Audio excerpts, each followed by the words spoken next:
স্বামী বলে বিবি তুমি চলে যেও না, এবার থেকে খাটবো বেশি অভাব হবে না। বিবি বলে ওদের বাড়ির বউগুলো সব সুখী, সারা গায়ে পরে আছে সোনার গহনা দেখি।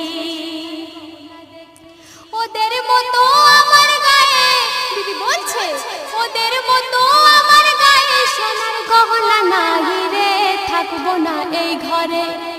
ও আমার মা বোনেদের বলি রে, শোনো কান ভরে।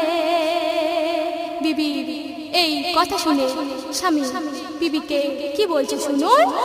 গরিব আমি খেটে খাই, কোথায় আমি পাবো, কেমন করে সোনার গহনা কিনে তোমার দেব। এই কথা শুনে বিবি খাওয়া দাওয়া ছেড়ে ঝগড়া করে স্বামীর দিকে যায় তেড়ে